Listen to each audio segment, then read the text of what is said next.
Comenzamos la semana pasada una serie de unas 4 o 5 intervenciones que tiene que ver con el tema general de la importancia de la reconciliación, refiriéndonos específicamente a 2 hermanos, Esaú y Jacob, y una situación familiar que provocó que éste saliera, y especialmente también el carácter y la vida de Jacob, que provocó también este incidente. Así que queremos invitarlos a buscar Génesis 32, versículos 22 en adelante. Dice así la palabra del Señor: y se levantó aquella noche y tomó sus 2 mujeres y sus 2 siervas y sus 11 hijos, y pasó el vado de Jaboc. Los tomó pues e hizo pasar el arroyo a ellos y a todo lo que tenía. Así se quedó Jacob solo, y luchó con él un varón hasta que rayaba el alba. Y cuando el varón vio que no podía con él, tocó en el sitio del encaje del muslo, y se descoyuntó el muslo de Jacob mientras con él luchaba. Y dijo: déjame, porque raya el alba. Y Jacob le respondió: no te dejaré si no me bendices. Y el varón le dijo: ¿cuál es tu nombre? Y él respondió: Jacob. Y el varón le dijo: no se dirá más tu nombre Jacob, sino Israel, porque has luchado con Dios y con los hombres y has vencido. Entonces Jacob le preguntó y dijo: declárame ahora tu nombre. Y el varón respondió: ¿por qué me pregunta por mi nombre? Y lo bendijo allí. Y llamó Jacob el nombre de aquel lugar Peniel, porque dijo: vi a Dios cara a cara y fue librada mi alma. Y dice el 31: y cuando había pasado Peniel, le salió el sol y cojeaba de su cadera. Dios bendice y prospera su palabra en esta hora. Muy bien, hermanos, solo para refrescar un poquito vuestras memorias y especialmente para conectarnos con el pasaje específico de hoy. Nosotros vemos una familia de 4 miembros, 2 padres, 2 hermanos mellizos, y que uno nace primero, pero que el otro nace agarrándole un pie. Y entonces había una disfunción, por así decir, en la familia, porque el padre estaba parcializado con el hijo mayor y la madre con el hijo menor. Llegó el momento de dar la bendición paternal al primero, al primogénito, y ya el padre, Isaac, estaba muy anciano y estaba ciego. Y entonces Jacob, el hijo menor, en componenda con su madre, se hizo pasar por Esaú y se disfrazó, por así decir, y logró la bendición del padre. Esto desencadenó un problema que Jacob tuvo que huir. La madre le dijo a Rebeca, a su hijo: vete a tierra de Labán, mi hermano, para que te vayas allá, porque tu hermano Esaú te quiere matar. Y así él lo hizo. 20 años pasó junto a su tío Labán. Sin embargo, lo mismo que él había hecho de engañar, también lo hicieron con él. Jacob se enamoró de Raquel, la hija menor de Labán, y por ella trabajó 7 años. 7 años sin recibir salario. Por cierto, ese era un amor verdadero, un amor sincero. Yo no sé cuántos hombres hoy en día están dispuestos a trabajar tanto tiempo gratis, ¿verdad?, por su compañera. Yo sé que algunos a lo mejor lo trabajan, pero es para que le digan: no, eso es para que te la lleve. Yo voy a trabajar 10, pero para que me la quite. Y entonces llegó el momento en que debía ser entregada la hija, y Labán sencillamente lo engañó, porque le entregó a su hija mayor, Lea. Y le dijo Labán: lo que pasa es que en nuestra costumbre la mayor se va primero. Así que Jacob tuvo que trabajar otros 7 años más por Raquel. Es decir, que trabajó 14 años. Y 6 años más trabajó recibiendo beneficios, Y entiendo yo que en esos 6 años Dios lo enriqueció, le dio grandes riquezas. 20 años pasaron, llegó el momento que Dios le dijo a Jacob: vuelve a tu casa. Pero eso tenía implicaciones para Jacob, porque el volver implicaba enfrentarse con un problema que había dejado. Volver tenía que dar la cara a su hermano Esaú. Pero fíjense que Dios no solo le dice vuelve a tu casa, sino que de alguna manera trabaja en las circunstancias para que Jacob no se apegue a su entorno. Porque llegó un momento que los hijos de Labán comenzaron a decir: Jacob engañó a mi papá, toda la riqueza de mi padre la tiene él. Ellos no sabían que Dios lo había enriquecido, porque habían llegado a diferentes acuerdos. Un acuerdo que llegaron en una ocasión es: las ovejas que nazcan rayadas o manchadas son mías, dijo Jacob, y todas las ovejas parían así. Y si cambiaban, entonces parían como decía Jacob, porque era Dios que estaba detrás de eso. Y Labán no miraba a Jacob ya con la misma cara, con los mismos ojos. Así que el ambiente estaba tenso, estaba hostil.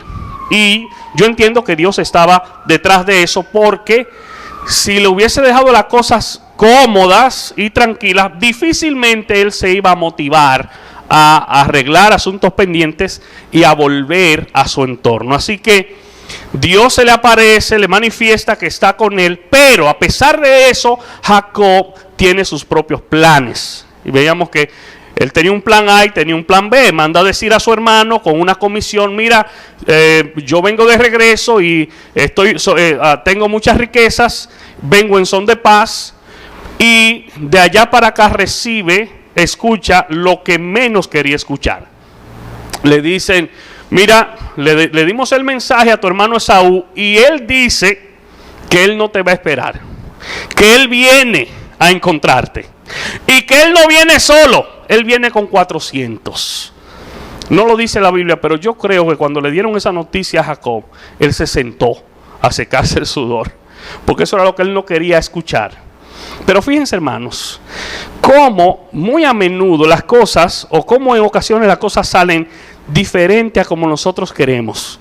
Y detrás de eso yo veo a Dios. ¿Sabes por qué? Porque si mis planes y mis estrategias siempre me dan resultado, entonces yo me voy a atribuir la gloria para mí.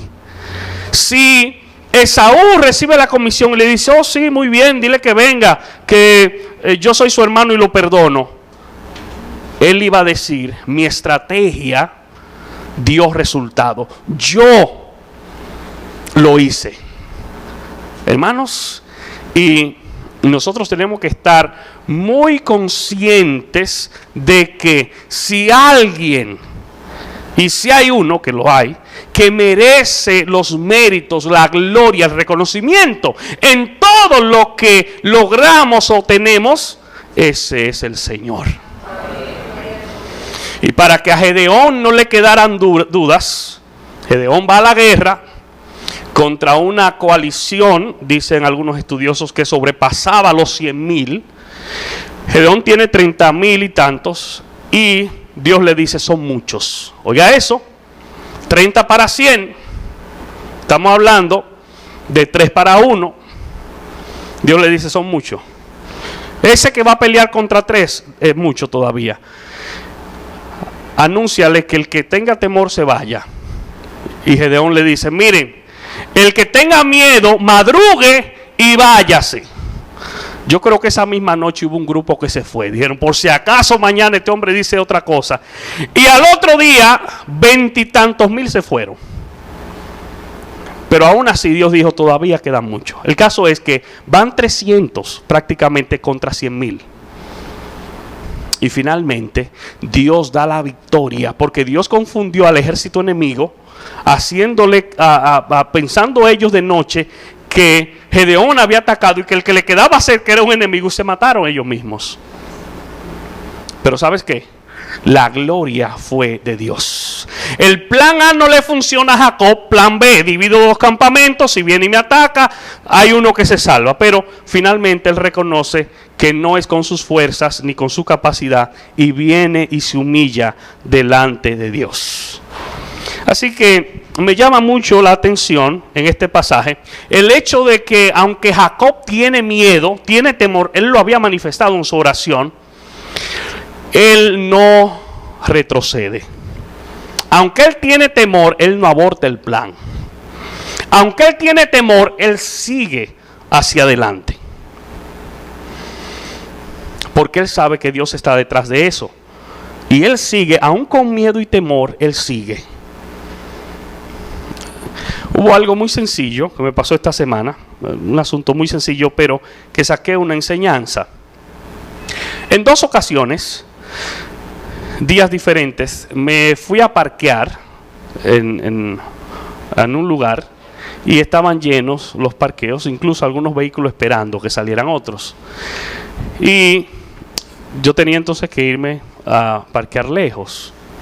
Pero yo dije, déjame entrar, como quiera, yo sé que están llenos y déjame entrar. Entrando, ahí mismo sale un vehículo y yo tengo un espacio.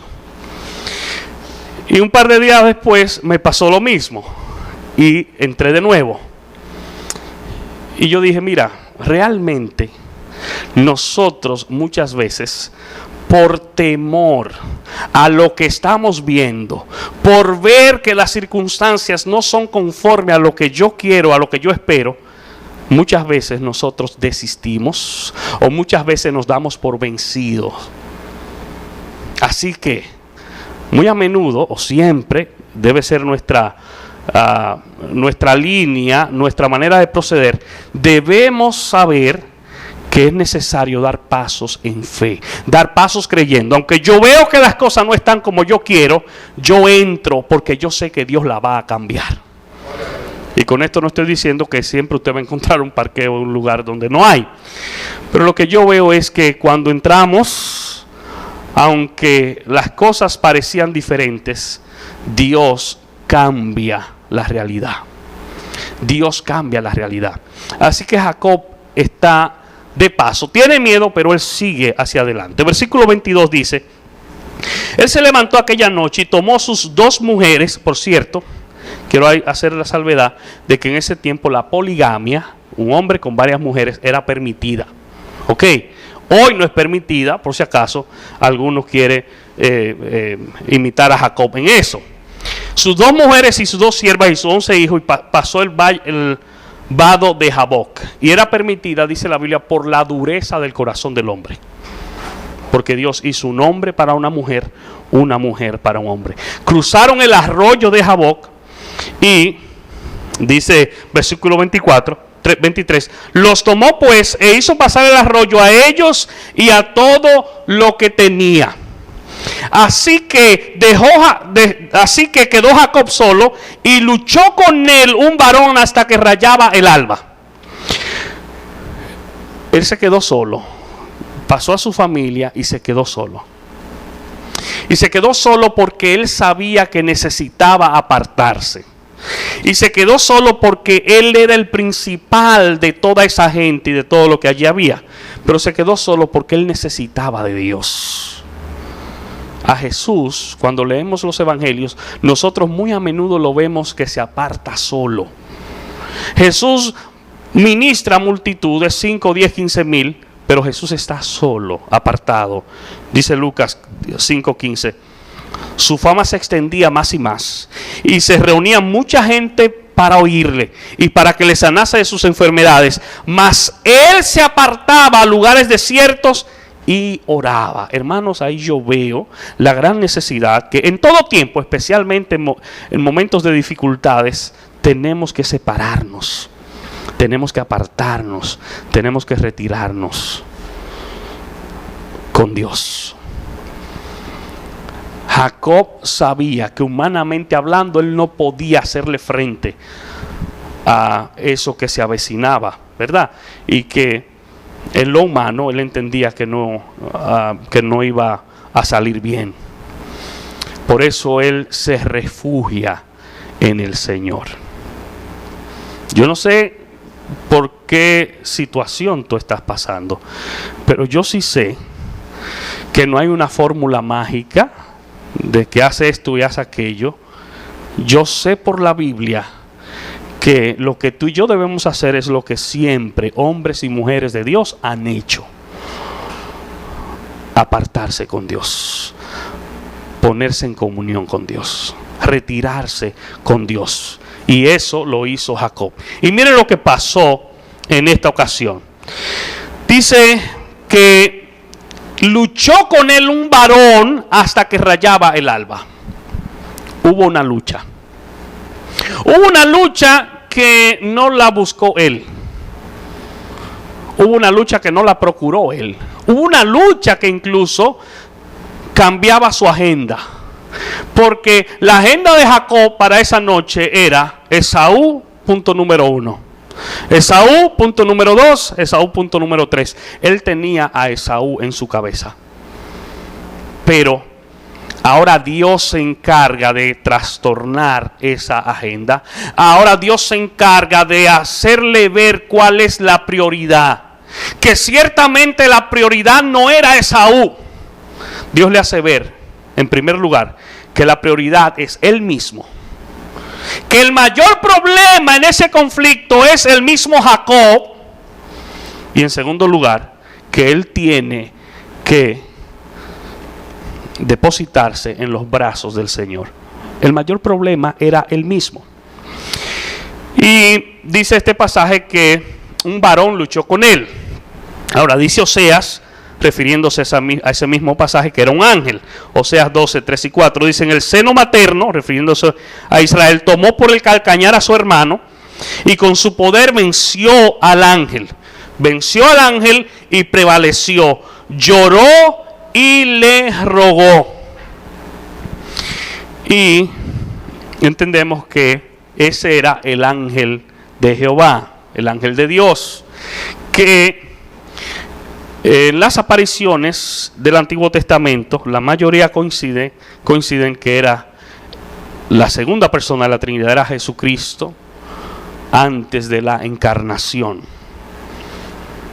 Y yo quiero invitarlos a buscar en el libro de los Jueces, capítulo 13, para que veamos un pasaje interesante y que puede arrojar un poco de luz con relación a este tema de la intervención de ángeles en la vida de hombres o de mujeres. Jueces 13, 15 en adelante. Dice: entonces Manoa era el padre de Sansón, dijo al ángel de Jehová: te ruego nos permitas detenerte y te prepararemos un cabrito. Él piensa que está hablando con un hombre común y corriente y le está invitando a comer. Y el ángel de Jehová respondió a Manoa: aunque me detengas, no comeré de tu pan, mas si quieres hacer holocausto, ofrécelo a Jehová. Y no sabía Manoa que aquel fuese ángel de Jehová. Entonces dijo Manoa al ángel de Jehová: ¿cuál es tu nombre, para que cuando se cumpla tu palabra te honremos? Precisamente una pregunta a sí mismo hace Jacob un poco más adelante. Y el ángel de Jehová respondió: ¿por qué me preguntas por mi nombre, que es admirable? Y Manoa tomó un cabrito y una ofrenda y los ofreció sobre una peña a Jehová. Y el ángel hizo milagro ante los ojos de Manoa y de su mujer, porque aconteció que cuando la llama subía del altar hacia el cielo, el ángel de Jehová subió en la llama del altar ante los ojos de Manoa y de su mujer, los cuales se postraron en tierra.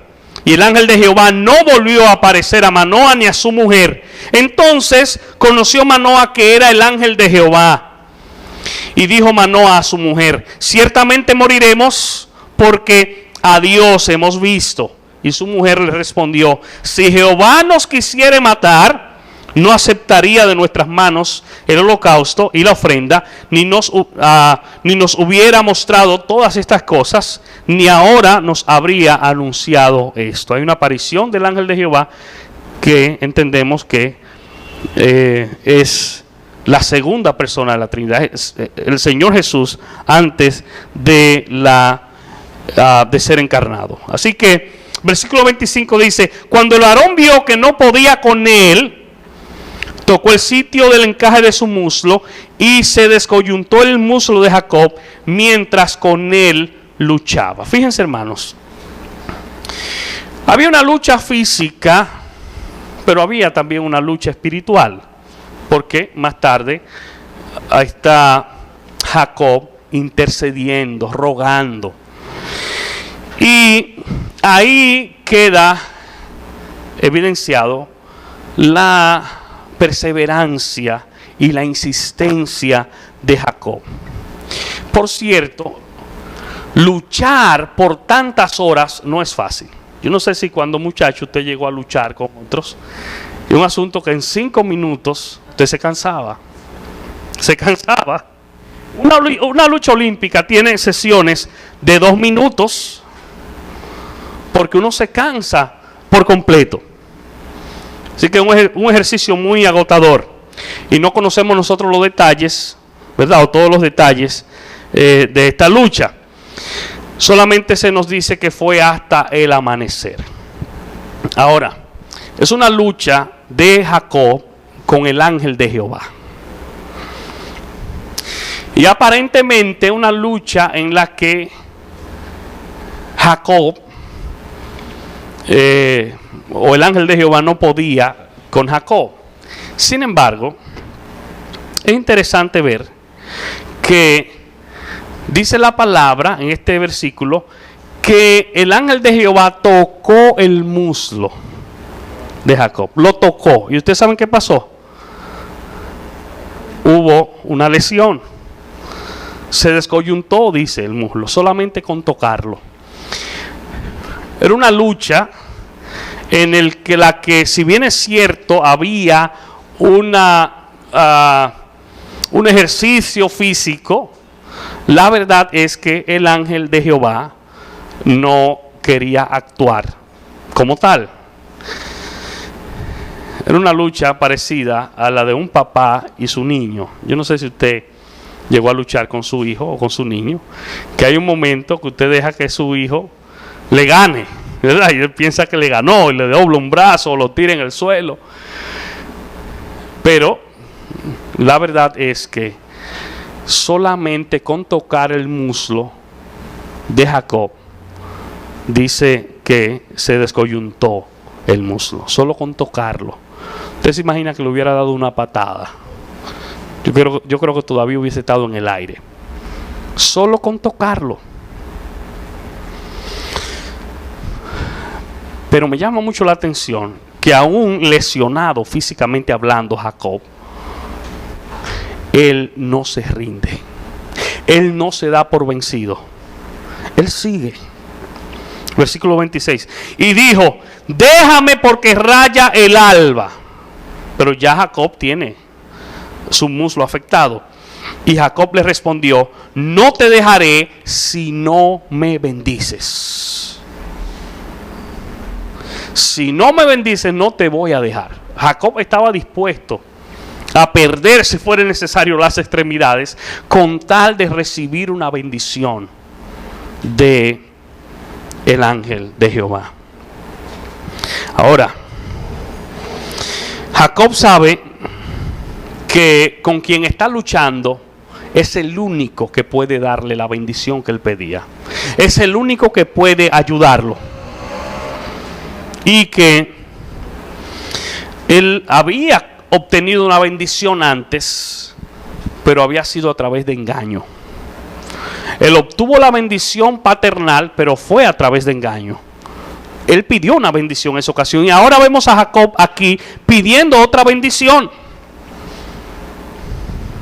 Ahora, nosotros podríamos preguntarnos, ¿pero qué bendición es esa que está pidiendo Jacob? Un hombre que, materialmente hablando, para ese entonces tenía muchas riquezas, miles de animales. Esa era la manera de medir las riquezas en ese entonces. Miles de animales. Usted se pone a sumar, solo el regalo que él le iba a dar a su hermano era un asunto grandísimo. Pero está pidiendo miles de animales Jacob.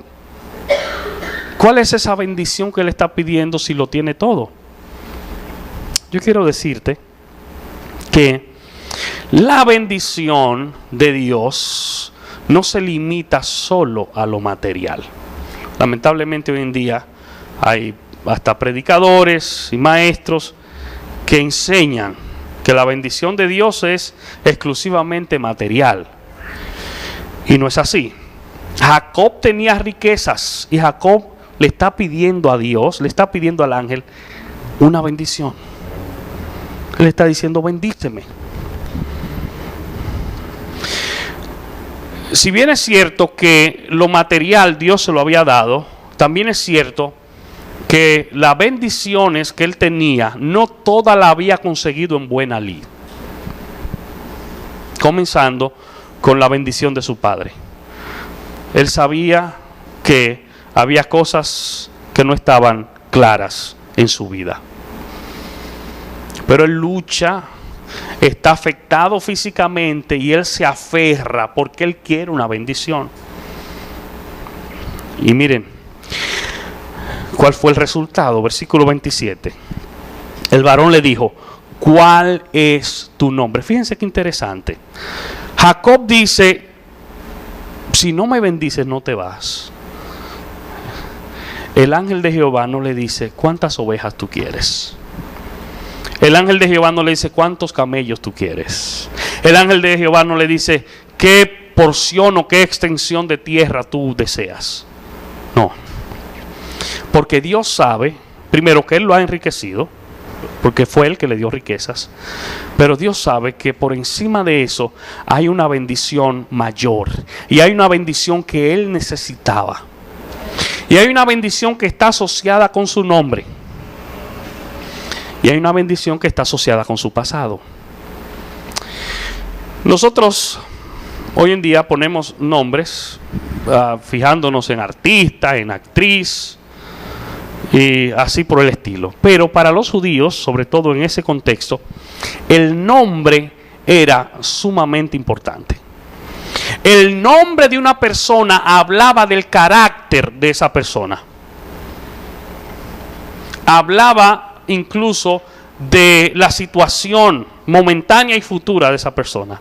El nombre muchas veces era como una profecía para esa persona, que ese nombre era lo que esa persona iba a hacer. Y él le dice: ¿cuál es tu nombre? Ahora la pregunta es: ¿no conocía a Dios el nombre de Jacob? ¿Ustedes creen que el ángel no sabía cómo él se llamaba? Claro que sí. ¿Por qué le pregunta el nombre entonces? Como que yo me acerco a donde Adonías. Digo: ven acá, ¿cómo que tú te llamas? Yo sé muy bien cómo él se llama. Ahora, esa misma pregunta se la habían hecho a Jacob.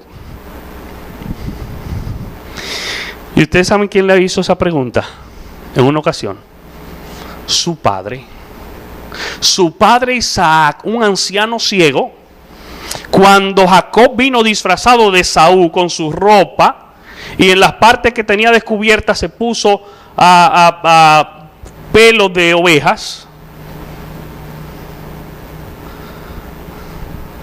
el padre le preguntó: ¿quién eres? ¿Cómo te llamas? ¿Quién eres tú? ¿Y ustedes saben cuál fue la respuesta de él? Esaú. Esa misma pregunta que el ángel le hace, su papá se la había hecho. Pero cuando el papá le dijo, él le dijo: yo soy Esaú. Porque él quería arrebatar la bendición. Ahora el ángel le hace la misma pregunta: ¿cómo te llamas? Porque el propósito de Dios es conectarlo con su pasado. Porque Dios sabe que la necesidad que tiene este hombre no es de ovejas ni de camello, sino de reconciliar, de restaurar una situación personal en él. Esa era su mayor necesidad, de borrar su pasado oscuro, de borrar su pasado pecaminoso. Esa era la mayor necesidad que él tenía. Y por eso le pregunta cuál es su nombre. Y fíjense, él respondió: Jacob. Me llamo Jacob. Ahora, ustedes saben que ese nombre significa suplantador, el que sustituye, significa usurpador, significa engañador. Ese es el significado de Jacob. Ustedes se imaginan llamándolo así: engañador, ven acá que quiero hablar contigo. Ese era el significado de Jacob. Y el ángel quiere que él se ubique en su nombre, que se ubique en su realidad, que se ubique en lo que ha pasado. Le dice: yo me llamo Jacob. Ahora, el propósito de Dios no era señalarlo en ese momento, no era pisotearlo, no era juzgarlo. El propósito del Señor era borrar precisamente su pasado, era borrar su nombre. Y fíjense, versículo 28 dice: el varón le dijo: no se dirá más tu nombre Jacob. Tú pides una bendición, yo te voy a dar la bendición, pero la bendición que tú necesitas. Y la bendición que tú necesitas tiene que ver con tu identidad y con tu viejo hombre. Ya tu nombre no será Jacob, ya no te van a llamar engañador, porque eso queda en el pasado. Dice: no se dirá más tu nombre Jacob. Hermanos, eso es lo mismo que Dios hace o que Dios ha hecho con nosotros. ¿Cuántas cosas nosotros no hacíamos o hacemos con las que el Señor quiere que terminemos, que pongamos fin, que eso sea parte del pasado? No se llamará más tu nombre, le dice Jacob. No te van a llamar engañador, no te van a llamar usurpador. Sencillamente, Dios está transformando a este hombre. Hay un cambio. Y Dios quiere producir ese cambio en nosotros, que tiene que ver con nuestro pasado, que tiene que ver con dolor, que tiene que ver con desesperanza, que tiene que ver con pecado. Y ahora nos da un nombre nuevo que tiene que ver con un futuro prometedor, con un futuro glorioso, con un futuro de esperanza. Dice el apóstol Pablo que nosotros somos nuevas criaturas. 2 Corintios 5:17. De modo que si alguno está en Cristo, nueva criatura es. Las cosas viejas pasaron. He aquí, todas son hechas nuevas. Hermanos, si las cosas viejas no han pasado, entonces necesitamos ser nuevas criaturas. Las cosas viejas pasaron. He aquí, todas son hechas nuevas. Le dice: ya no se va a llamar tu nombre Jacob. Olvídate de Jacob. Olvídate del engañador que tú eras. Olvídate del pecador que tú eras. Olvídate de eso, que ya ese nombre quedó atrás. Ahora, le dice, te vas a llamar Israel, que significa Dios lucha, o el que lucha con Dios. Hay un nuevo nombre. Es más, dice Apocalipsis, hermanos, que aún el nombre que tú y yo tenemos hoy será cambiado. ¿Sabías eso? Que vamos a recibir un nuevo nombre. En una piedra, una piedrecita, vamos a recibir un nuevo nombre.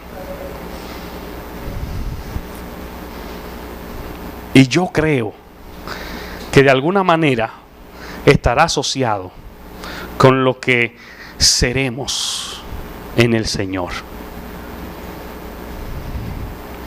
Olvídate de Jacob, te vas a llamar Israel. Eso fue lo que le dijo. Dice en versículos 29 y 30. Entonces Jacob le preguntó y dijo: declárame ahora tu nombre. Y el varón respondió: ¿por qué me preguntas mi nombre? Recuerden la respuesta a Manoah. ¿Por qué me preguntas mi nombre? Pero él dijo que es admirable. ¿Y a quién es que la Biblia llama admirable? Al Señor. Admirable, Padre eterno, Dios fuerte, príncipe de paz. Isaías lo llama así. Y lo bendijo y llamó a Jacob el nombre de aquel lugar Peniel, porque dijo: vi a Dios cara a cara y fue librada mi alma. Cuando Jacob iba con un cayado para casa de Labán, entiéndase, con un palo, eso era su pertenencia, esa era su herencia, un palo. Dios se le apareció en sueño, y en ese sueño Jacob veía una escalera que llegaba al cielo, y ángeles bajaban y ángeles subían. Dios le dijo en ese sueño, interpretando nosotros, ¿verdad? No es que lo dijo así de manera textual: el cielo está abierto para ti, porque ángeles suben y bajan, y hay una escalera, como dándole fortaleza para que, aunque lo que tenía era un palo en la mano, supiera que Dios estaba con él. Y él llamó ese lugar Betel, casa de Dios. Luego, leíamos la semana pasada, se apareció de nuevo y llamó el lugar Mahanaim, y ahora llama el lugar Peniel. Yo sé que nosotros a lo mejor no podemos hablar de apariciones tan reales como estas para poner nombre a lugares. Ahora, yo sé que nosotros podemos dar testimonio de que el Señor está con nosotros, de que Él está de nuestro lado, de que Él nos acompaña. Versículo 31. Y cuando había pasado Peniel, le salió el sol y cojeaba de su cadera. Amaneció y venía cojeando, venía renco, cojeando de su cadera. Amados hermanos, todo aquel que tiene un encuentro real, personal con el Señor, no es el mismo. No puede ser el mismo. Aquel que viene y tiene un encuentro con el Señor es marcado por el Señor. No puede seguir siendo el mismo. Decía el apóstol Pablo en Gálatas: de ahora en adelante nadie me cause molestia, porque traigo en mi cuerpo las marcas de Cristo. Y no hablaba solo de latigazos que había recibido, sino del carácter de Cristo en su vida. Y el mismo Pablo dice en 2 Corintios 2:15: porque para Dios somos grato olor de Cristo en los que se salvan y en los que se pierden. Cuando tenemos ese encuentro personal con el Señor, somos grato olor de Cristo. Tú y yo tenemos que oler a Cristo donde quiera que estemos, aunque estemos trabajando en el basurero de Duquesa. La aroma de Jesucristo tiene que sentirse. La aroma de Cristo tiene que sentirse en mi trabajo, en mi escuela, en la universidad, donde quiera que yo esté. Lo dice Pablo: olor a Cristo en los que se salvan y en los que se pierden. Ellos tienen que saber que hay un aroma diferente, que no es nuestro aroma, que es el aroma de Cristo. Fíjense qué interesante, hermanos, que Dios cambia nuestras agendas. Qué bueno que el Señor no nos deje el timón a nosotros. La mentalidad de Jacob, me parece verlo abrumado, acongojado, oprimido, era posiblemente él no iba a dormir esa noche. Primero, porque quería separarse, quería apartarse, y segundo, porque tenía una gran preocupación. ¿Y sabes qué? Desde el punto de vista humano, no era para menos, desde el punto de vista humano. Porque él iba a encontrarse a alguien que la última vez que lo vio, lo que dijo era: te voy a matar. Y ahora ese que dijo te voy a matar tiene fuerzas también, porque tiene un ejército de hombres. Y Jacob está prácticamente solo, con trabajadores, con esclavos, que en ese entonces era permitido, y con muchos niños, mucha vulnerabilidad. No era para menos desde el punto de vista humano. Pero fíjense cómo Dios hace que Jacob quite su enfoque, quite su foco de Esaú y primero lo ponga en él mismo. Porque Dios quería trabajar con él. Lo ponga en él mismo, poniendo a Dios en el lugar que le corresponde. Dios le estaba diciendo de alguna manera a Jacob: el problema no es Esaú. Tu mayor enemigo no es Esaú. Tu mayor enemigo se llama Jacob. Tu mayor enemigo eres tú mismo. Tu mayor enemigo es esa vida, es esa historia de pecaminosidad que tú vienes arrastrando desde niño. Con eso es que Dios quería trabajar. Y a veces nosotros queremos concentrarnos mucho en los demás y no nos concentramos en nosotros. Yo tengo que mirarme a mí primero. Yo tengo que ver cuál es mi vida, cuál es mi situación, cuál es mi realidad. Y a veces nos pasa lo que le pasó a Isaías. Cuando usted va al capítulo 6 de Isaías, que ve el encuentro que Isaías tuvo con el Señor, que vio la misma presencia de Dios. Si usted ve los versículos del capítulo anterior, usted se va a dar cuenta que como en 5 o 6 ocasiones Isaías dice: ¡ay de aquellos! Y ¡ay de los que hacen esto! Y ¡ay de los que pecan de aquella manera! Isaías tiene para todos. Pero ¿sabes qué? Cuando Isaías tiene un encuentro con Dios, ¿tú sabes lo que dice Isaías? ¡ay de mí! ¡ay de mí! Ya no es el otro que está mal, también yo estoy mal. Yo necesito a Dios. ¡ay de mí!, dijo Isaías.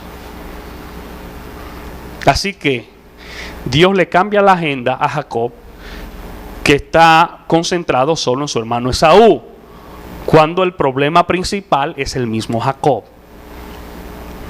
Y Dios cambia eso y desvía la atención y pasa la noche luchando con Dios, o luchando con el ángel de Jehová. La noche luchando. Hermanos, nosotros vemos ahí, en primer lugar, la gracia de Dios derramada sobre este hombre. Porque a veces como que nos concentramos en este pasaje demasiado en Jacob, como que damos los méritos a Jacob. Decimos: no, fue que Jacob luchó, es verdad. Pero ¿sabes quién es que tiene los méritos en ese pasaje? Es Dios. Porque Jacob no salió a buscar a Dios. Jacob, el Señor vino a él. Y fue el Señor que cambió su nombre. Y fue el Señor que cambió su pasado. Así que los méritos son de Dios. Por eso hay que reconocer la gracia de Dios. Y ver a un hombre luchando con sus imperfecciones. Y ver que nosotros de igual manera tenemos que luchar con Dios. Tenemos que meternos con Dios para luchar de manera que Él intervenga en nuestras debilidades, en nuestras imperfecciones, en las áreas en las que Él todavía no tiene el señorío. Que Él sea el Señor. Ahora yo quiero advertirte en este día que luchar con Dios en ese sentido, en ese contexto, puede implicar el que tú no seas o no salgas igual. Puede implicar el que tu muslo se descoyunte, pero no solo tu muslo. En que en el contexto del Sermón del Monte, aún tu brazo sea cortado o aún tu ojo sea sacado. Puede implicar dolor, porque el Señor va a trabajar en cosas en las que posiblemente tú estás muy apegado o tú estás muy aferrado. o que a lo mejor te va a convencer el Señor que el problema más grande tuyo no es lo que tú estás viendo, sino que tiene que ver contigo mismo. Yo no sé cuántos están o estamos dispuestos a luchar con el Señor a ese nivel de perseverancia, a ese nivel de persistencia, aún recibiendo en nuestros cuerpos las lesiones propias de las manos de Dios sobre nosotros. José y muchos hombres en la Biblia lucharon a ese nivel.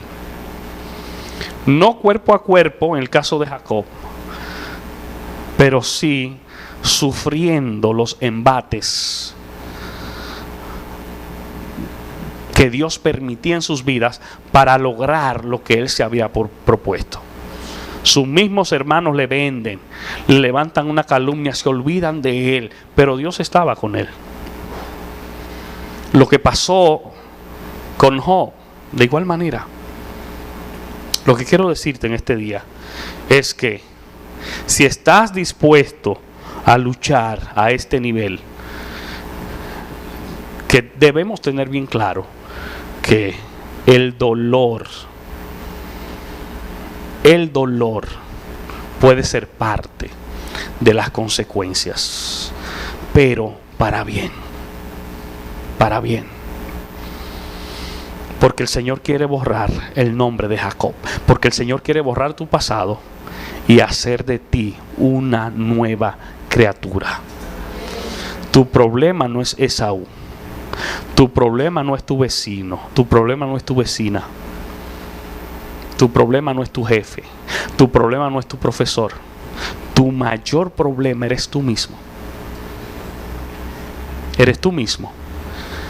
Y solo no puedes, necesitas meterte con Dios para que sea Él que cambie.